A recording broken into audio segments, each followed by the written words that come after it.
Ma'am, financial freedom के लिए आपको क्या लगता है कि म्यूचुअल फंड पोर्टफोलियो बनाते समय निवेशक को किन कैटेगरी ऑफ फंड्स को यहाँ पर कोर पोर्टफोलियो यहाँ पर हिस्सा बनाना चाहिए और किसे यहाँ पर सैटेलाइट पोर्टफोलियो में यहाँ पर रखना चाहिए? और मेरे ख्याल से लार्ज, मिड और स्मॉल कैप तो मेरे ख्याल से कोर पोर्टफोलियो का हिस्सा होगा। इसके अलावा मैम आपकी क्या राय रहेगी? सो अभिषेक, मेरा नजरिया थोड़ा रिटायरमेंट फंड्स के लिए, मतलब आई मीन रिटायरमेंट प्लानिंग के लिए थोड़ा सा अलग रहता है। मैं हमेशा ऐसे सोचती हूँ कि अगर कोई पैसा लॉन्ग टर्म के लिए है, रिटायरमेंट जो है वो 15 से 20 साल अगर दूर है, तो हमें उसे उसका बहुत अच्छा फायदा उठाना चाहिए इन्वेस्टमेंट प्लान करते वक्त। सिर्फ अगर रिटायरमेंट गोल है तो उसमें दो चीजें हैं। आपका ईपीएफओ पैसा चलते रहना चाहिए, 12% ऑफ योर बेसिक या 1800 मिनिमम। दूसरा बात है, कॉर्पोरेट एनपीएस में आप कंट्रीब्यूट कीजिए। वो कॉर्पोरेट एनपीएस में जब आप निवेश करते हो तो आपको कंपलसरी उसमें aggressive as a risk profile choose करनी है। और उसके अलावा जब रिस्क प्रोफाइल आप अग्रेसिव चूज करते हो तो उसमें इक्विटी ज्यादा ऑप्शन चूज कीजिएगा, क्योंकि अब तो एनपीएस 85 तक आप होल्ड कर सकते हो और फिर उसके बाद आप पेंशन चाहिए तो शुरू कर सकते हो। दूसरी बात, तीसरी, अभी हम हमारे फेवरेट कैटेगरी म्यूचुअल फंड्स की तरफ आते हैं कि क्या करना चाहिए। मुझे दो स्ट्रैटेजी इसमें पसंद आती है। एक है सोल्यूशन ओरिएंटेड फंड्स। तो रिटायरमेंट फंड्स करके एक कैटेगरी है सोल्यूशन के अंडर। तो बहुत सारे म्यूचुअल फंड कंपनीज है जिनके रिटायरमेंट फंड्स है, जैसे कि एचडीएफसी रिटायरमेंट फंड हो गया, निप्पॉन का रिटायरमेंट फंड हो गया, आईसीआईसीआई प्रूडेंशियल का रिटायरमेंट फंड हो गया। ये एक ना ह्यूमन ब्रेन को ट्रिक करता है। कैसे? कि अगर मान लो आपको कोई जरूरत आन पड़ी, आप कहोगे मेरे पास म्यूचुअल फंड में पैसा जमा है, मैं निकाल लेता हूँ। जैसे ही आप वहां नाम देखते हो एचडीएफसी रिटायरमेंट फंड, आप दो बार सोचोगे, नहीं यार ये मेरे रिटायरमेंट का पैसा है, मैं हाथ नहीं लगाता हूँ। राइट? तो मैं उसमें जरूर एक छोटा कंट्रीब्यूशन बिल्कुल करना चाहती हूँ, जहाँ हम क्लाइंट्स का करवाना चाहते हैं, बिकॉज एक इमोशनल टच है, निवेश करना जरूरी है। फिर हम बात करेंगे कि small cap as a category, because हम स्मॉल कैप में कब कहते हैं आपको निवेश करना चाहिए? कम से कम 7 साल का टाइम होराइजन रहेगा, 7 साल प्लस ऑनवर्ड्स। राइट? तो तभी आपको निवेश करना चाहिए रिटायरमेंट प्लानिंग के लिए।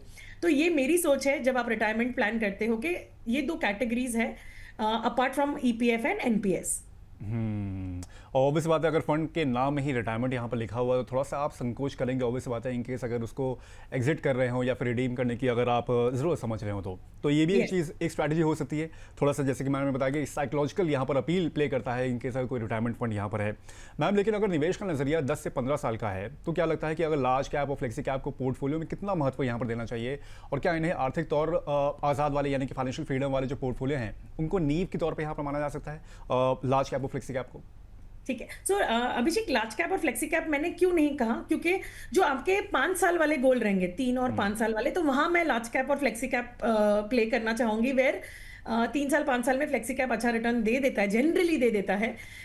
बट उम्र के साथ आपको वापस उसको ट्रैक करना जरूरी है, क्योंकि कोई अगर बहुत यंग निवेशक है, उसके पास काफी समय रिटायर होने के लिए, तो मैं लार्ज कैप की तरफ तभी नहीं जाना चाहूंगी। लेकिन अगर कोई 40s और 50s में है तो बिल्कुल लार्ज कैप ओरिएंटेड हम इन्वेस्टमेंट करना चाहेंगे, वेयर रिटायरमेंट के लिए भी उसमें हमने ध्यान रखा हुआ है।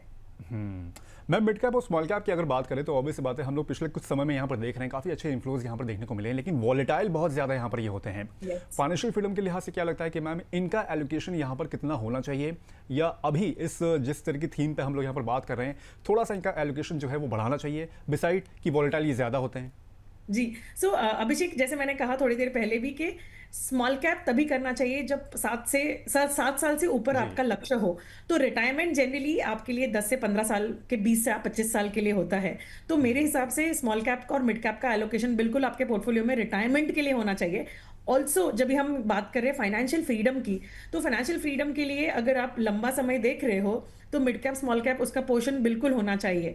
और मान लीजिए कि आप कहोगे कि निशा मैं एक ही फंड में निवेश कर सकती हूँ या कर सकता हूँ रिटायरमेंट के लिए, बताओ, तो मैं वो सोल्यूशन ओरिएंटेड फंड कहूंगी, क्योंकि उसमें लॉक इन रहेगा। एवरी इन्वेस्टमेंट, एवरी इंस्टॉलमेंट जो आप पे करोगे, लमसम हो या एसआईपी हो, उसको 3 या 5 साल का लॉक इन रहेगा। प्लस आपको अंडर ओल्ड रिजाइम आपको उसका टैक्स बेनिफिट भी मिलता है। तो अगर एक फंड है तो बिल्कुल हम ये करेंगे। अगर दो फंड आप निवेश करना चाहोगे तो हम मिड कैप स्मॉल कैप को इंक्लूड बिल्कुल करना चाहेंगे। लेकिन मैम, क्या लगता है कि इनकेस अगर पोर्टफोलियो डाइवर्सिफिकेशन की बात करें तो आर्थिक आज़ादी के लिहाज से यहाँ पर क्या सिर्फ इक्विटी फंड्स जो होते हैं वो ज़्यादा बेटर हो सकते हैं लॉन्ग टर्म के लिहाज से, या फिर उसमें डेट हो गया, गोल्ड हो गया, सिल्वर हो गया, इनका एलोकेशन इतना ज़्यादा इंपॉर्टेंट है कि इक्विटी को थोड़ा सा इक्विवेलेंट हो जाए उनके, या फिर थोड़ा सा डिफरेंट एस्पेक्ट यहाँ पर रहेगा इसका? ठीक है, this is awesome question, I am so glad you have asked this. क्योंकि पोर्टफोलियो का उद्देश्य क्या होता है? रिटर्न सिर्फ सिर्फ रिटर्न नहीं कमाना होता है, राइट? उसे हम्म। सस्टेन करना जरूरी है। तो आपके पोर्टफोलियो में इक्विटी होना चाहिए जो ग्रोथ इंजन का काम करेगा। डेट भी इन्वेस्टमेंट होनी चाहिए, फिक्स्ड इनकम जो हम कैटेगरी कहते हैं, क्योंकि वो स्टेबिलिटी और थोड़ा सा प्रेडिक्टेबिलिटी रहेगा उसके अंदर कि कितने रिटर्न बनेंगे।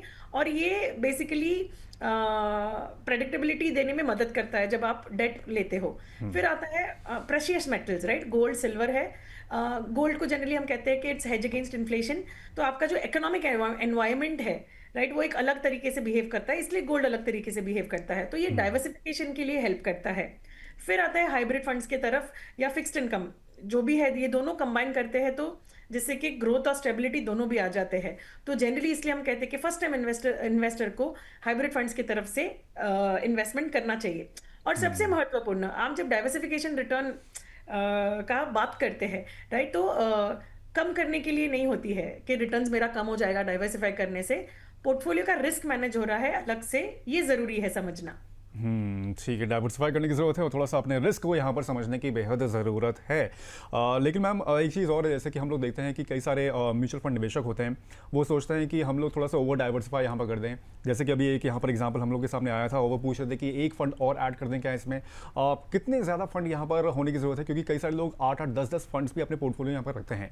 क्या वो फाइनेंशियल फ्रीडम के लिहाज से उनका सोचना ठीक है कि ज़्यादा फंड इज इक्वल टू ज़्यादा यहाँ पर डाइवर्सिफिकेशन एंड ज़्यादा कॉर्पस, या फिर कम फंड्स इज इक्वल टू ज़्यादा कॉर्पस या ज़्यादा डाइवर्सिफिकेशन? बिल्कुल। सो एज अ इन्वेस्टर हम सभी को ये अपने दिमाग से निकल देना चाहिए कि नंबर ऑफ फंड ज्यादा होने से मेरे रिटर्न ज्यादा बनेंगे। ये बहुत जरूरी है समझना, ठीक है? तो अगर मेरे पास 5 फंड्स है और सभी के टॉप होल्डिंग्स लगभग सेम है, राइट, तो मेरे 5 फंड्स है लेकिन ज्यादा डाइवर्सिफिकेशन नहीं है क्योंकि सबकी टॉप होल्डिंग सेम है। तो जब मेरा पोर्टफोलियो गिरेगा तो वो पांचों फंड में, जब मार्केट गिरेगा तो मेरा पोर्टफोलियो भी सेम रेंज में गिरेगा, राइट? पांचों राइट। फंड्स की फॉल सेम तरीके से आएगी। इसलिए मेरे पास ज्यादा फंड होने से मेरा पोर्टफोलियो ज्यादा बेहतर नहीं हो सकता है। इसलिए आपको डाइवर्सिफाई करना जरूरी है। 10,000 की 8 सिप आप करेंगे, 1,250 रुपए डालने की जरूरत नहीं है। आप कम फंड्स में आपका गोल को डिफाइन करके, प्रॉपर रिव्यू करके आप एक प्रैक्टिकल अप्रोच कीजिए तो आपके लिए ये बेहतर होगा। ठीक है, अब ने थोड़ा सा और आगे भी बात करेंगे और 10,000 की एसआईपी का फंडा भी थोड़ा सा यहाँ पर समझेंगे। लेकिन उससे यस। पहले एक सवाल है मैम, यहाँ पर कह रहे हैं कि I want to switch Nippon flexi cap fund not performing well. अक्टूबर 2024 की इनकी मेरे ख्याल से वहाँ से उन्होंने निवेश करना शुरू किया था और जी। ये फ्लेक्सी कैप फंड परफॉर्म नहीं कर रहा है अभी, मतलब 2 साल के ऊपर ऑलमोस्ट यहाँ पर होने वाले हैं। और क्या लगता है करेक्ट। मैम कि क्या करना चाहिए इनको अभी? अगर ये एक ही फंड में आप निवेश कर रहे हैं या आप already one of the funds है आपके पोर्टफोलियो का, मैं दोनों तरफ से आंसर देना चाहूंगी। अगर ये वन ऑफ द फंड्स है तो पहले बेसिक समझिए, आपने जब भी एंट्री टाइम किया है इन्वेस्टमेंट करने का, तभी से मार्केट फॉल होना शुरू हुआ था। मार्केट बार बार अलग अलग रीजन से करेक्ट हुई है 2000 सितंबर 2024 से लेके आज तक, ठीक है? मार्केट की रिकवरी इतनी खास नहीं आई है।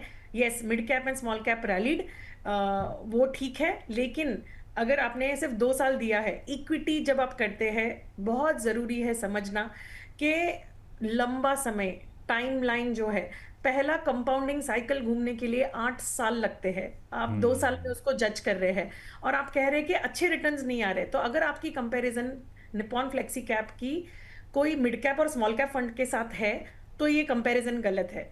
तो हमें एज अ इन्वेस्टर, हमें हमारे गोल्स, हमारा एसेट एलोकेशन और हमारा टाइम होराइजन, ये क्लियर होना बहुत जरूरी है।